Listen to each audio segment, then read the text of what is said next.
Welcome to Baseball Biz. I'm Mark Carpenter, your host, with my co-host, Mr. Brandon Noe. How's it going today, Brandon?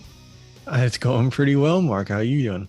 I am doing wonderful. Here it is, June 29th, 2022, and baseball is just getting so much more exciting. I know earlier this year, you and I were talking, saying, well, you know, it's too early to say anything about what's going to happen.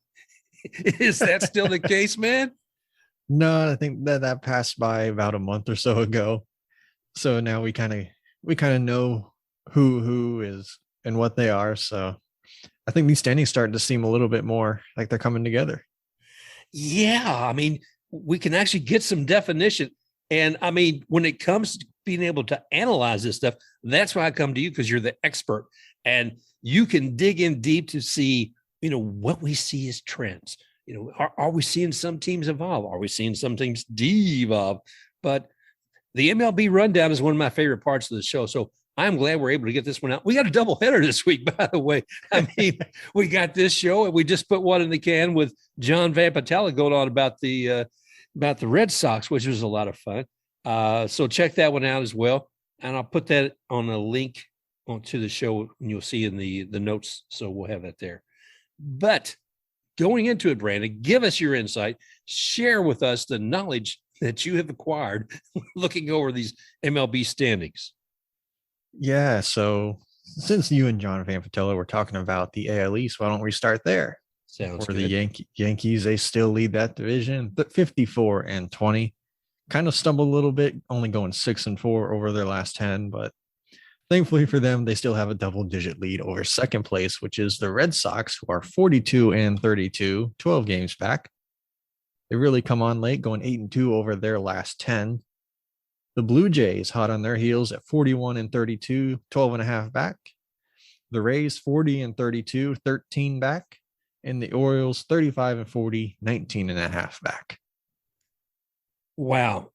Yeah, it is crazy looking at this, because the Yankees look like they own it, man. I don't know that anybody's going to be able to come up and take the AL East away from them.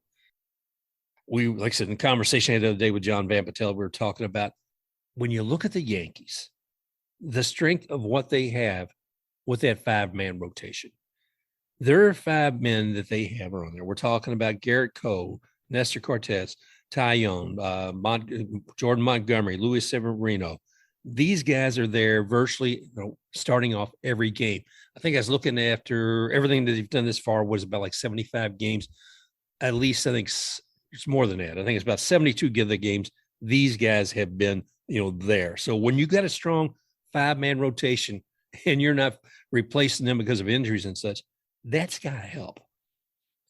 And this year, it seems like after all these years of saying what they can do, they're finally reaching their potential. The pitching staff, they're performing up to expectations. The offense is mashing, which, I mean, they've always really done, but this year, it seems like they're doing it at an even more frantic pace.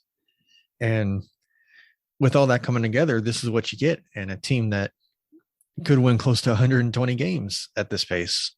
It's insane. And you look at the guy who's been the hungriest the most out there, and that's probably Aaron Judge. He's got, like, I think still 28 home runs. And amazingly, that it seemed to coincide, I think, with getting things done with his 6th year before he becomes a free agent. There was going to be last Friday sit down, I guess, with the arbitration, but the Yankees and Judge came together, I think, within a few hours before that time actually came, and made a decision for what he would be earning in the 6th year, in the final year before he becomes a free agent. So I wouldn't say that's his motivation, but it's good to see him doing well, and he's staying healthy, Brandon. I mean, that hasn't always been the case. Yeah, that's been his biggest bugaboo, it seems, is health. And when he's not doing that, he's doing this. And I don't think it's crazy to say in the off season he can make double what he's going to make this year. And he's making $19 million now. So if somebody offers him 40 a year, I don't think that's out of the realm of possibility. No, especially looking at the teams who could be in the bidding. Yeah, and I thought about it the other day again, talking with Vampatella. I hadn't really thought about it. He pointed out that Judge is 30 years old. Yeah, and that some of these guys who are getting 8-10 year contracts, a lot of times that's those extra years are sometimes almost a gimme. They're saying, oh, they're thinking, I'm going to be paying you whatever it may be, millions of dollars, and I probably anticipate getting a lot more out of you in these next 4 or 5 years than I would the last couple, and that it's still worth it. So, it's exciting to watch the Yankees. This is going to be a legendary year. It's going to be something that people talk about for a long time to come. One other team I'd like to mention, and that's our beloved Tampa Bay Rays. I was looking as far as watching Shane McClanahan pitch. This guy just knocks me out. And you're saying, why, Mark? No, seriously, he knocks me out. I'm looking at this gentleman. He is leading in the Major League Baseball. And right now his ERA is 1.77. And McClanahan's had a total of 123 strikeouts. I think he leads MLB in both of those categories. So it's amazing. And I see those who come behind him. Let's see. Oh, the White Sox with Dylan Cease and the Brewers with Corbin Burns. Dylan Cease is an amazing pitcher to watch. And, in the AL Central, he fights them all pretty well. I'm going to say with McClanahan, I think he should be the Rays representative in the All-Star game. Maybe Paredes should be there as well. But they haven't, mostly because of injuries, been able to put the full team together as much, because it seems like constantly somebody goes down either for just a few days or even a longer stretch, like Wander was, or Boz or Glasnow, something like that. And even with all those injuries, there's still 8 games over 500. It's just the only problem is they're 13 games out of first because the leading team is on such a frantic pace. Yeah, so I'm with you there as far as McClanahan being on the All-Stars. Taking a look across some of the other ones, the Red Sox, I know, again, talking with Van Patel today, he mentioned Rafael Devers would be, we were talking Hall of Fame at the time, but I thought, yeah, there's a guy who definitely makes a difference.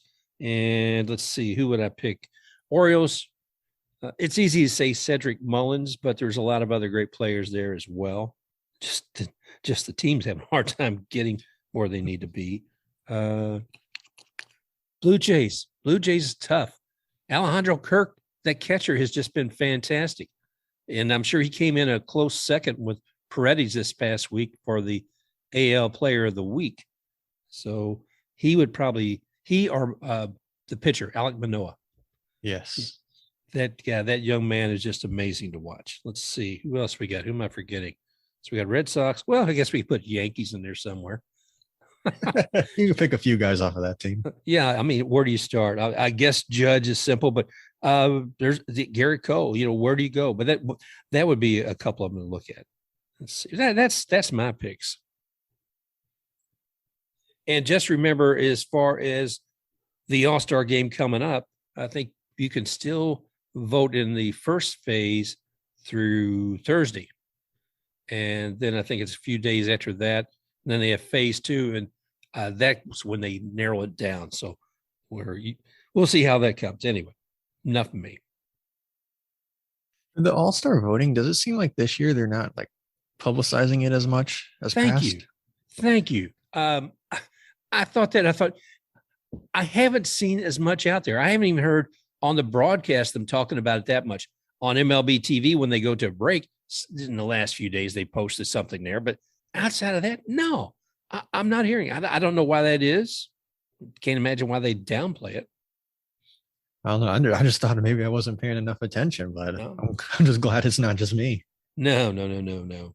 So I'm looking forward to seeing what people pick. So we'll report on that next week. All right. Now that the East is out of the way, we'll head west to the Central Division. The Twins still lead at 42-34, 2 games ahead of the Guardians, who are 37-33. The White Sox, they're still stumbling, going 4-6 over their last 10, with their record going to 34-38, 6 games back. Then the Detroit Tigers at 28-44 are 12 games back. still hovering around 500, playing 4-6 ball over the last 10. And then the Royals at 26-46 are 14 games back. Wow. I look at the Royals and I think much like I do akin to Baltimore, except that Baltimore, I didn't realize Baltimore's 20.5 games back in the AL East and Kansas being 15 games back. Yeah, I thought that the Royals, I wouldn't think they'd come out and be like, what the Twins are doing right now. I thought they'd be, a little bit closer to 500, along the lines of what the Orioles are doing, to where they're not like complete pushovers, but they're 20 games under 500. So not exactly what I thought they'd be doing, but. In AL Central, I did have some different, if you asked me at the beginning of the year, I thought the Guardians might be doing better than they were. And I thought that the White Sox would definitely be above 500, and they're not. So no big surprise, I guess, for a lot of people. Detroit's been interesting still to watch Miguel Cabrera. He was getting on base a couple of times the other day. It's got great for have somebody like that who's a legend with one team. But all in all, over the AL Central, what is it? That's Chris Archer. Is he with the Twins? I believe he is. I can double check. Yeah, I was looking at a quote from him yesterday because they're looking at the Twins and they just lost their hitting coach. He's going to college. I think it's Louisiana, maybe LSU. I'm not sure. Anyway, they're losing their hitting coach and he's leaving one. He says, because he'd spend more time with family and not as much travel. But the other part is he's actually going to make more money as a collegiate baseball coach. Now, I expect that sometimes maybe when you get into football, but I don't normally think of a pro coach, a hitting coach, going to a NCAA, can't speak, NCAA school and being able to generate that kind of, or generate more income than he would in the pros. Yeah, that's really surprising considering, college baseball isn't the big money sport that college football is. But I guess, with recruiting and all that, you got to put a little bit more change out there for him. But it's definitely, good for him for furthering his career. But it kind of a bad time for the Twins considering they're in first place going into the 4th of July weekend. You're absolutely right about that. I mean, coming up at this point, we're so far into the season. Not sure what that's going to spell out for him for the rest of the year, but it doesn't look good. Yeah, so the White Sox in AL Central, so they lost 3 of their 4 games this past week. Like I said, to the Orioles. The other thing I'm noting is looking here at the Tigers. One of our good friends here in Tampa Bay, Austin Meadows. We traded him away, and evidently he's been having some. Let's see. I'll read this from the report. Austin Meadows will start a minor league rehab assignment this week. And Hinch was telling reporters that Meadows will likely start again, I guess, on Tuesday. He was placed on COVID-related IL on June 17th. So maybe that was yesterday he's returned. I don't know. So, yeah, that's what's going on as far as like the Tigers and seeing, Austin Meadows. So we'll see. I did see that, we're talking about how more games have gone over to streaming services. Since Peacock has done games on July 3rd for Tigers and Royals, they're going to be doing what they call an announcer-free game. And the game, they say, will feature in-game interviews with fans and a scout that'll talk about, what they look at during games. So it's not like the traditional announcer-free game like we've seen before with college football, which personally I really enjoyed because they did it a few years ago for Penn State, Michigan at the Whiteout. Very cool thing to watch. But this quote comes from ESPN, and it's from the executive producer for NBC Sports named Sam Flood. The whole idea of this is treating a game completely different. We're going to take you out to the ballpark. We just want it to be the ultimate fans experience and spend it like anyone else. It's an American holiday celebration weekend, and we're going to lean in and treat baseball like fans do. And that is from Sam Flood, who is the NBC Sports executive producer and network's president of production. Ooh. Well, it's interesting going to something new and yet looking back to the past about how to actually present a game. I will be watching that. I mean, wouldn't normally say, oh, I got to see a Tigers Royals game. But the uniqueness of that will probably bring my eyeballs to it. So it might be interesting to see. When I was much, much, much younger, there's a racetrack in Lexington, Kentucky called Keeneland. And I have no idea how things are done now because I haven't been back there since then. But it was more historic. It was old school. Much like when you went to Churchill Downs in Louisville to watch a race, you'd have these large speakers blaring out what is going on as they come around the corner, et cetera, et cetera, et cetera. Well, okay, you go to Keeneland, there's none of that. There's no PA system. It's all old gentility. The horses are walked across the paddock on a little brick area there, and then they're taken out onto the track. But you better have your binoculars, buddy, because there's no announcing. So I'll be interested to see how they feel announcing with this with this game on Peacock. I mean, are they going to be talking out there to people in the stands and just kind of look over the shoulder what's going on with the game? Or are they going to have somebody in the audience actually call a play? What do you think they're going to do? I think it's going to be kind of like how we see interviews in the game, where it's like kind of like a simulcast almost. I can't think of a better word for what it's called. But having watched, announcer-free broadcast before, I really enjoyed it. And I wish it was, a little bit more of an option where, like you can push a button and it'll, sort of mute the announcers. Yeah. So you can sort of enjoy the atmosphere and feel like you're there. Because, I think that's a really cool and unique way to watch a game. I couldn't do it every game, but being able to do that every once in a while for like a big game atmosphere, I think that'd be great to do. And to be honest, I kind of wish I could have done it for the Cup final the past couple of weeks. Oh gosh. Yeah. There are times with some of these announcers, I got to tell you, Brandon, it's like, it's killing me. And I hit that daggone mute button. I'm glad I'm not the only one. Oh, brother. Either that or I find the radio station that is playing that team and I'll play them. On MLB TV, you often have the option to choose which market you want to hear or see the game from. And sometimes in both those cases, they also have radio stations that you can hear their announcers on. So it's nice to mix it up, but actually having none of them speak, I'm okay with that. All right. Finishing out our AL road trip out west, the Astros are really starting to pull away and put some distance between them in second place at 45-27, 10 games ahead of the Rangers, who are 35-37, 11 games ahead of the Angels, 36-40, the Mariners, 34-41, 12.5 back, and then the Oakland A's at 25-50, 21.5 games back. Wasn't any kind of excitement that went on this past week in the AL West, was there? No, it was a pretty boring week, I think. Yeah. Tell that to Mike Trout. That's looking what that Angels Mariners series, and it's kind of a series between I guess over a week they played about 8 games against one another. Yeah, they played about 8 games against one another, and and what it was. Let's see. I think looking back, Friday, June 16th, the Angels faced the Mariners in Seattle for 5 games straight. Then there was a little interruption between all that. They played the Royals for a few games in Anaheim. And then the Mariners, they came to Anaheim, and there was some love that may have been lost. Maybe they had just seen one another a little bit too much, because Mike Trout was up there to bat, and whoa, somebody going for a hit, ball was a little high, inside, behind the player. What is it? And people got a little anxious.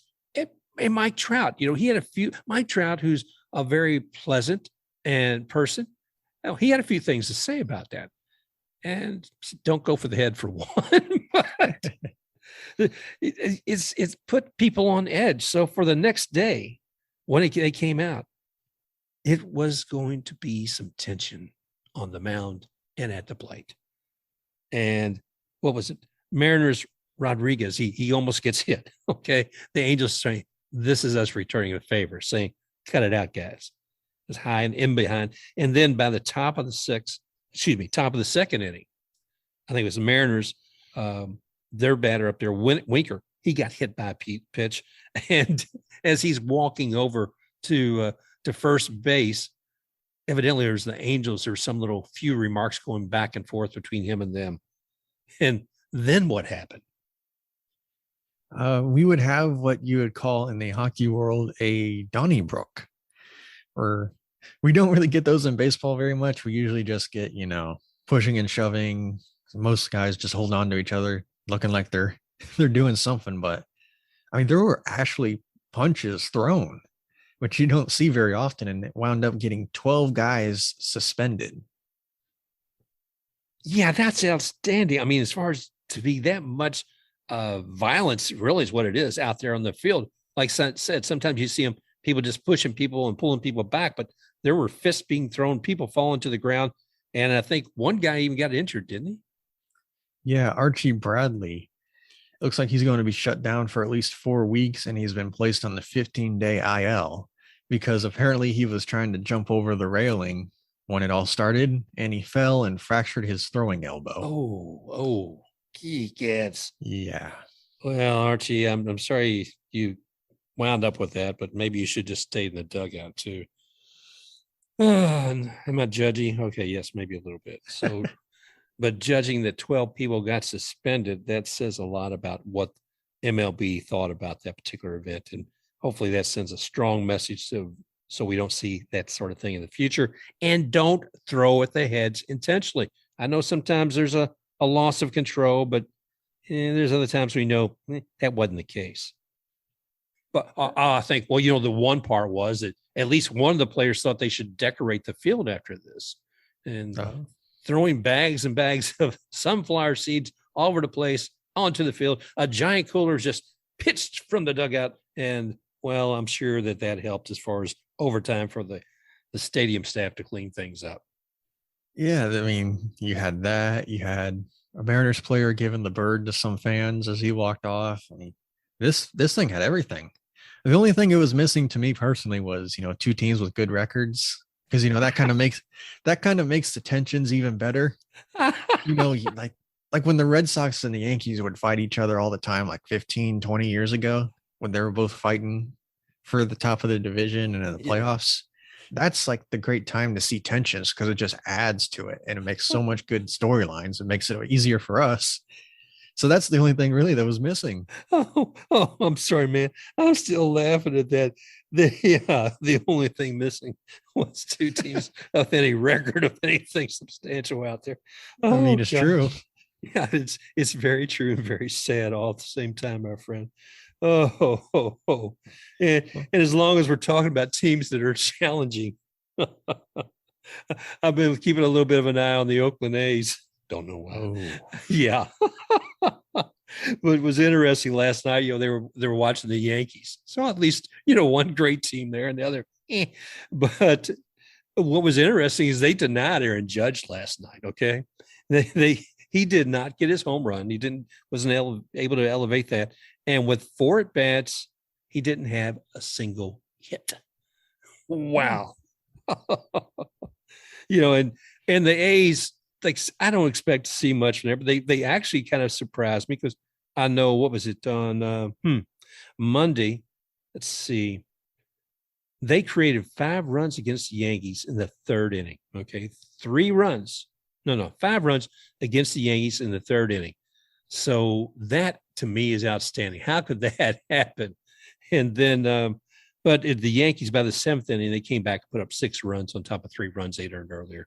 So the Yankees did win that. But to me, I was watching that, and the pitching and the plays that were going on early in that game, it was well worth watching just to see the Yankees shake a little bit.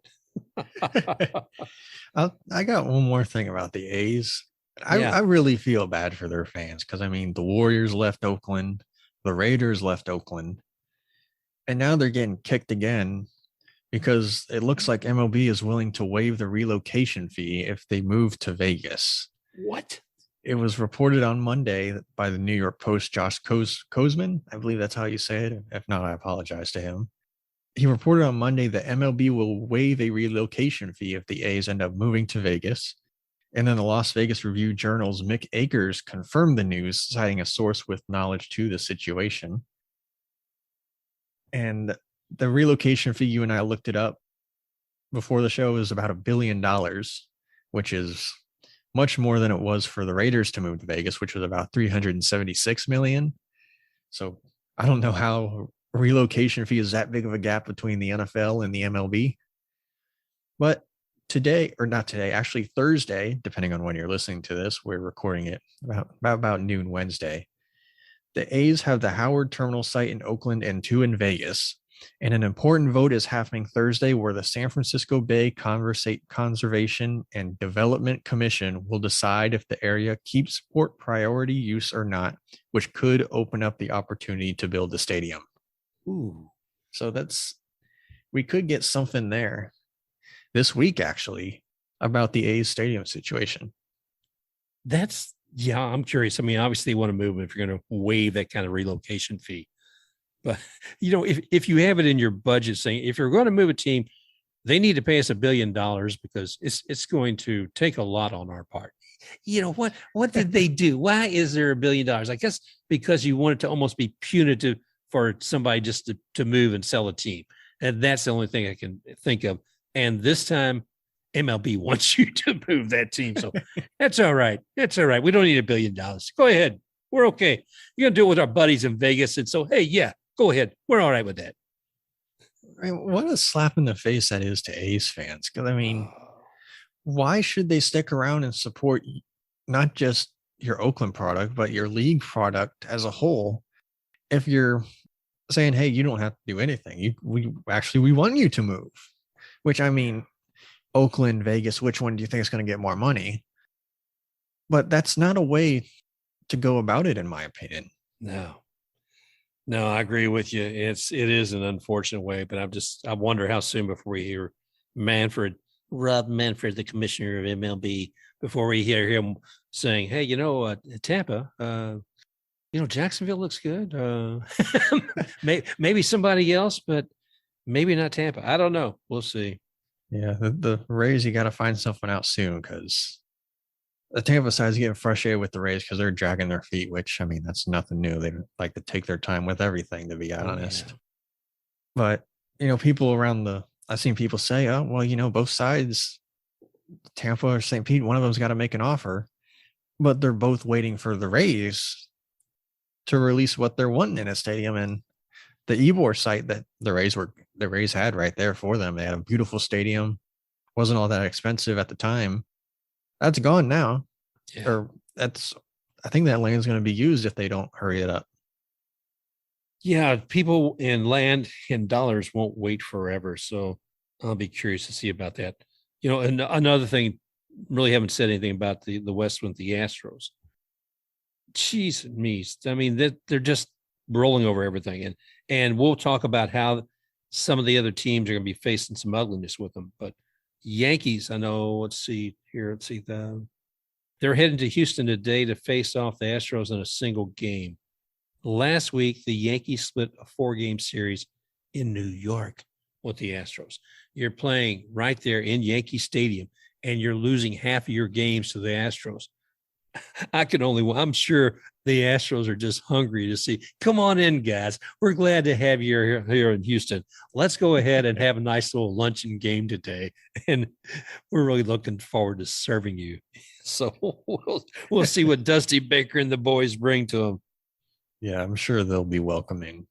Oh, yeah. But with all the AL wrapped up, unless you had something else to say. I always have something else to say, but nothing pertinent. All right. So with the NL, we'll start in the NL East. The New York Mets, they're still in first at 47-27, 5 games ahead of the Braves, who are 42-32. The Phillies, 39-35, 8 games back. The Marlins, 33-39, 13 back. And the Nationals at 28-48 are 20 games back. Well, looking across the Marlins, I think one of the biggest pieces of news, and you were talking about it earlier before we started the show, and that was Bryce Harper. Big money, big impact, big injuries. And some of that is courtesy of Blake Snell with the Padres pitching this past week. And Harper was up there at bat, got him right there. I guess, was it on the hand or the thumb? Yeah, he got him on the thumb, and he had surgery to repair his thumb. And there is a possibility, since he planned on being the DH for the year because of his UCL injury, there is a possibility if that he doesn't want to, sort of rehab that as well during his time on the IL, that he could return in 6 weeks. So there is that. 6 weeks without Bryce Harper is big, but at least it's 6 weeks and it's not possibly a season-ending one. Yeah, I wish him well. I hope, he'd see any player get hurt. And you could tell Blake Snell, he was beside himself. You could tell it hurt him. That's not what he wants to do as a pitcher. And he was looking on as Bryce walked away, and a couple of medical people were with him, and Bryce couldn't help but turn and look at him and shouted something. And I think it was more in frustration than anger. It's like, what? Why? And I get that. And Snell looks as apologetic as a pitcher can, when he's there on the mound. But we hope that Harper gets better soon. And let's see. Oh, I had some notes here. I wanted to talk about Lou Schiff's Marlins. Oh, I mean, that's a team I always expect and hope to see do better. And there's one pitcher, man, when you see him up there, it says, give him some offense, okay, please? Because Sandy Alcantara, did I say it right that time? Sandy Alcantara. He's faced 408 batters to date, okay? Sandy has some really great numbers, too. If you look at the earned runs against him, he's second lowest with only 1.95, and that's second only to Tampa Bay Rays McClanahan. And if you look at wins against replacement, the WAR, his highest WAR rating, he is 4.2. Wow. Oh, and just in case you're wondering how high that is, just to give you a feel across all of MLB, the next one down is Atlanta's Max Fried, and his is a 3.4. So there you are, Sandy, sitting up there at the top of that 4.2. Marlins, I hope to heck that you can do a lot more around him than you've been able to date. So I hope we see more from him, and let's see. Who else is in that division? Well, let's see. You got World Series champions, and you got Steve Cohen's multi-million-dollar Mets. So what's happening there? Very monumental time seeing Mr. Freddie Freeman. Wow.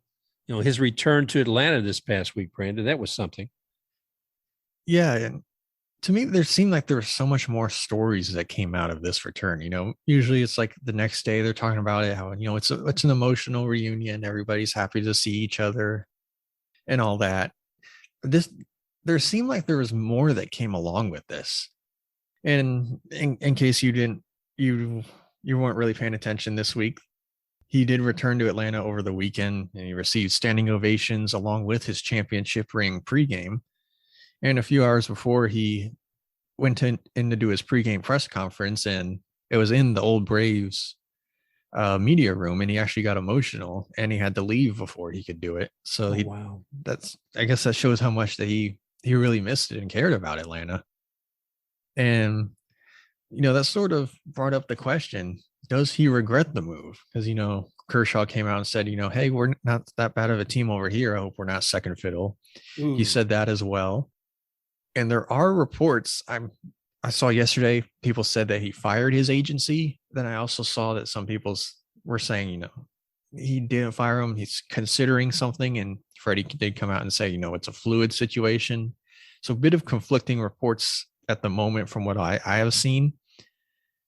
And there's an interesting thing. The agency that represents Freeman at the moment, or at least did, depending on what happened, also represents upcoming free agent Dansby Swanson. Ooh. And I read this. This comes from an article from sportstalkatl.com, and Chase Earl wrote this, and I believe that's how you say it. It's IRLE, Earl. I apologize to him. I haven't heard how you pronounce it. But he wrote this to close out his article. Quote, at the very least, Freeman's situation should serve as a caution to all free agents. It is not the Atlanta Freddie Freemans or the Atlanta Dansby Swansons. This is the Atlanta Braves, and nobody is irreplaceable. If Swanson decides to play games, just know that the grass isn't always greener on the other side. I mean, that is true because, if Freeman is from the LA area, you think that'd be like a great move. You'd be closer to your family. Your kids can grow up around your family as well. And you're getting paid a good amount to play for a contender every day. Yeah. So you think he'd be a little bit more excited about it, but I can see why people are thinking, maybe he does regret his move. Yeah, I kind of feel that way. I mean, part of what I heard, I was listening on the Buster Olney on his show, and he was saying that it was going back and forth, I think between Anthopoulos, who's with the Braves, and with Freddie's agent.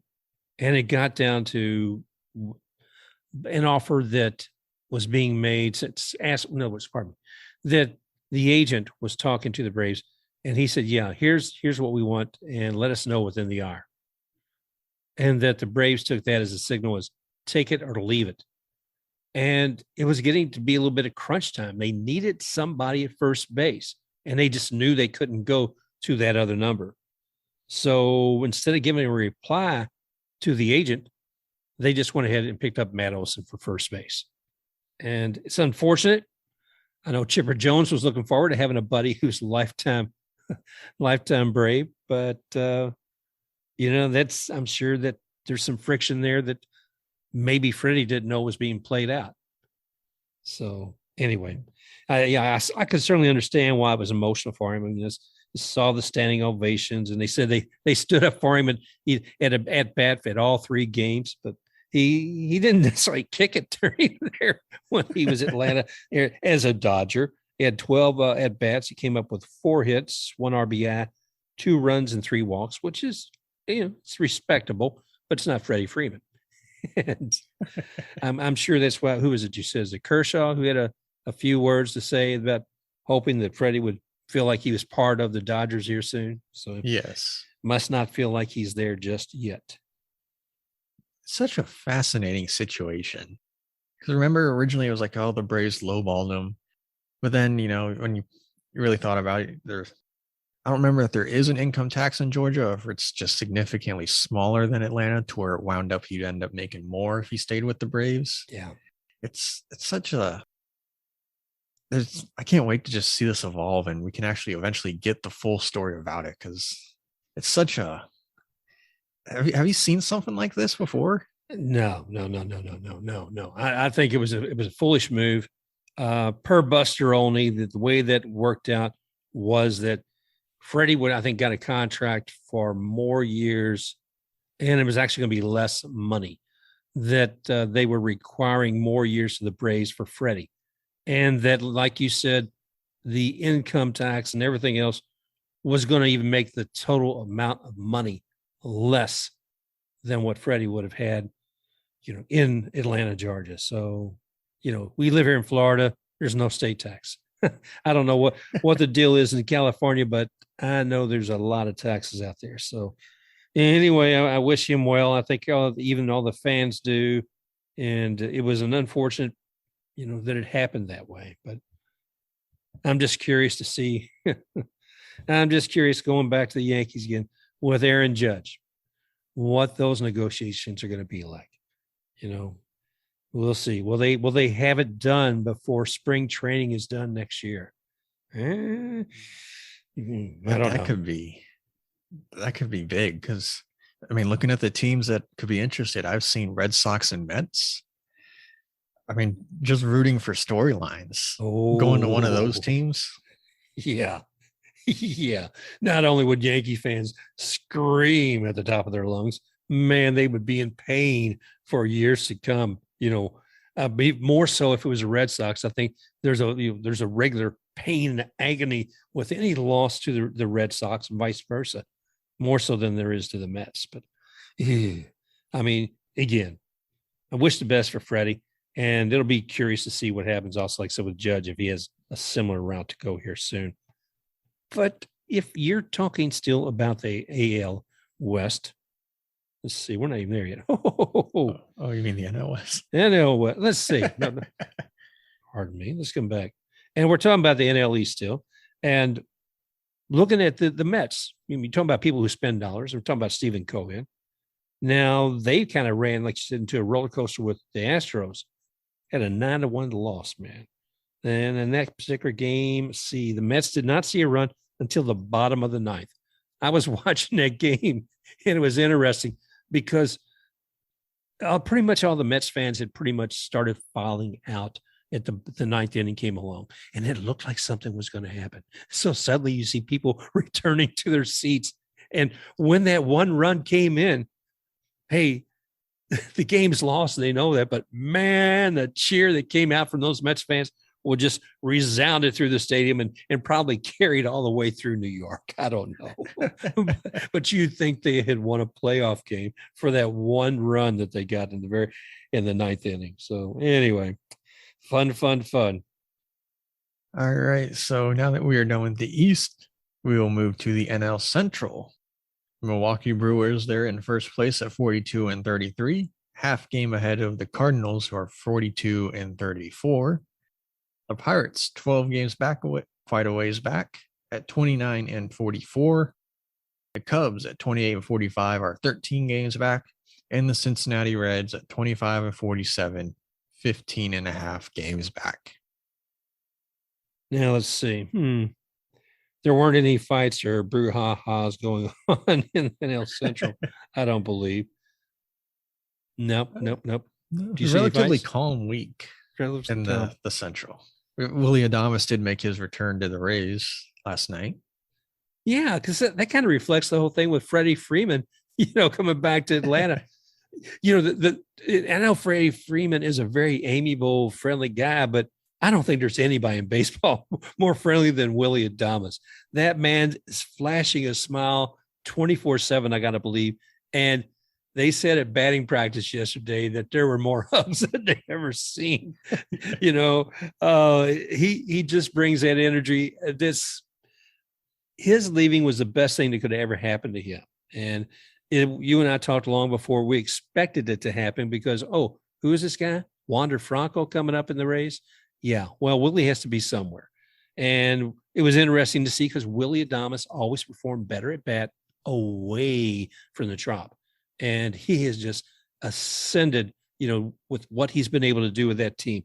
The other thing is the Brewers needed somebody with some real positive pop and energy, and he brought that to them as well. So I really salute them for bringing him in there, and I was glad to see him come in, get all the hugs and everything else at the Trop with the Rays. But I don't think a lot of fans realized that he wasn't the only former Ray coming into the Trop that day. Yeah, I mean, Renfroe was there too, and actually both of them lead the Brewers in home runs. And going back to the Adames trade, that might be the only trade I can think of where everybody involved, it worked out for them. Because I mean, Rasmussen and Fireeisen, they've been phenomenal since they came over. And then with the Brewers, Adames has arguably been one of their best players since he came over to there. And it worked out for him because, he struggled with the lighting at the Trop. Yeah. So everybody won. Yes. And I was very thankful for that because, like you said, everybody won. I don't think there's anybody who walked away from that feeling like they've been cheated. So that was good. It was truly a win-win trade. And it was a win for Willie Adames's career. So that was important to me as a fan of the game as well. But let's see, you said also Hunter was there. And did you mention our coach, or I should say former Rays coach there, Ozzie Timmons, who used to be there at first base all the time, is now, I think, one of the hitting coaches for the Brewers these days. Oh, yes. He's doing push-ups for somebody else now. And looking also in the NL Central, one guy who continues to shine for me, and I can't help but watch and see what did he do in his last game? What is he doing now? And that's Paul Goldschmidt with the Cardinals. This guy, he's first baseman out there. He's got an average of 347. He's hit 19 home runs thus far. And I think it puts him tied for 8th across all of MLB. He's got 65 RBIs. And his OPS is at 1.068. So, Paul Goldschmidt, congratulations and wish you well. So, really glad to see that also. That's my little take on NL Central. What else you got? Anything else there, my friend? No, but I can move on to the NL West. Let's take it there. Yeah, so we moved from the two quiet contenders in the Brewers and Cardinals to two, or at least one not so quiet contender. That's the Dodgers, who lead the NL West at 45 and 27, a game and a half ahead of the Padres at 45 and 30. The Giants slipped back a little ways at 39 and 33, are 6 games back, going 4 and 6 over their last 10. The Diamondbacks, 33 and 41, are 13 games back. And the Colorado Rockies at 32 and 42 are 14 games back. A lot of craziness going out there. One of my favorite teams is still watching is the Giants because, Longoria. And I'll say this, watching a game last night with him, he actually had, what was it? I think 3 hits and 2 runs. But that's just me picking one thing out. We talked about San Diego. We talked about the Padres being the culprit of hurting or Mr. Bryce Harper.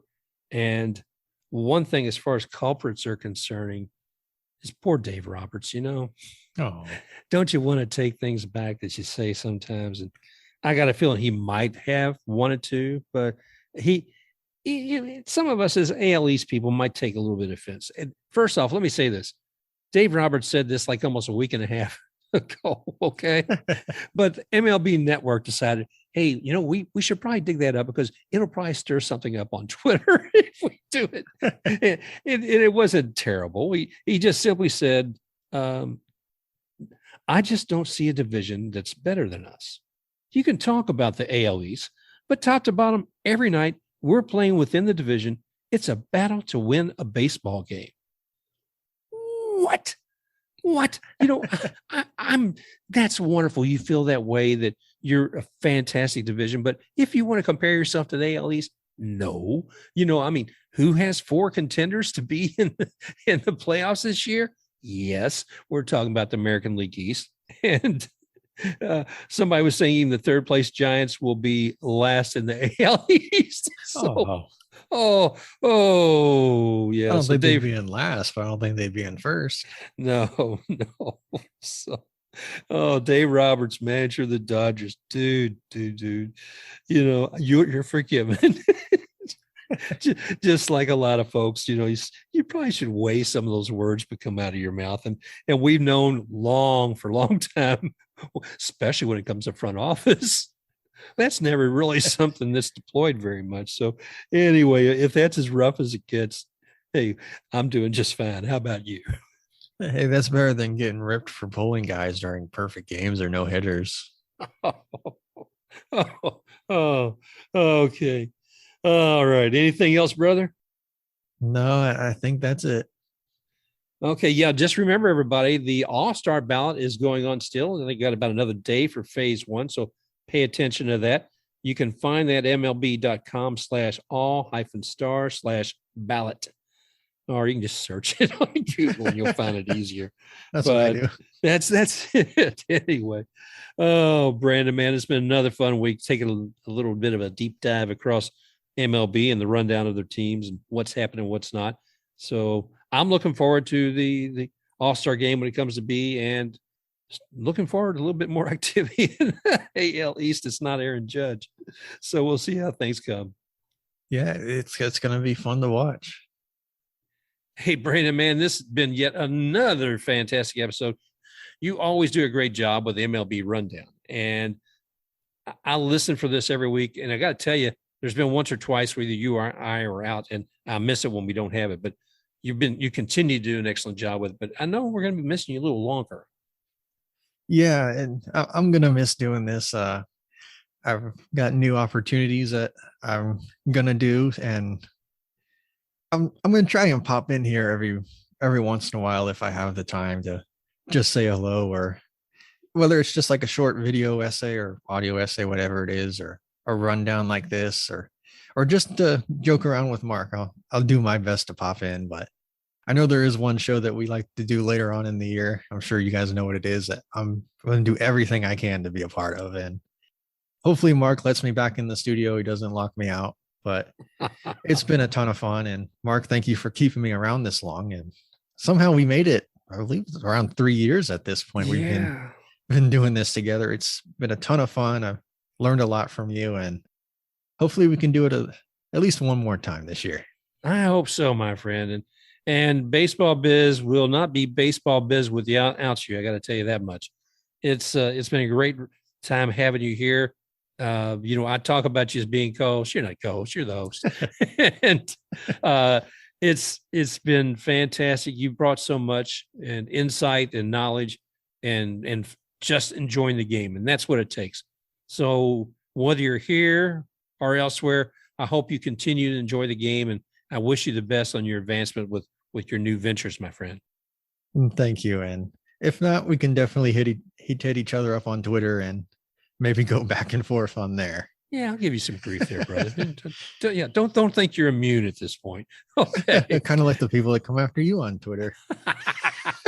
Thank you for your love, everybody. Okay. Hey, whether you like us or hate us, we appreciate you listening, or we love you all. Talking with us. Yeah. It's not the same if everybody likes each other. No. So thanks for the controversy. All right, buddy. Well, why don't you go ahead and take us out one last time? All right. So thank you everybody again for listening. You can follow me at SportsBlitzPod, Mark, you're at BaseballBiz. And if you have anything bad you want to say, forward it to at BaseballBiz. Oh. That's the complaint department. Where can you find us? You can find us wherever you listen to your podcast, whether it's Apple, iHeart, Stitcher, Buzzsprout. Pretty much everywhere you can find a podcast, you'll find our lovely voices. There you go. Remember to like, rate, review, subscribe, and tell your friends, tell your dog, tell anybody who will listen. All right. We'll put some links too, I think, at the end of the show, Brandon, some of the best shows we did and some of those ones with the awards each year that you hinted at later. So we'll put that also at the notes. So check those out. All right. Thank you again for coming, everybody. And we look forward to talking to you again real soon. Hopefully I won't get struck by lightning. Special thanks to XTakeRUX for the music rocking forward.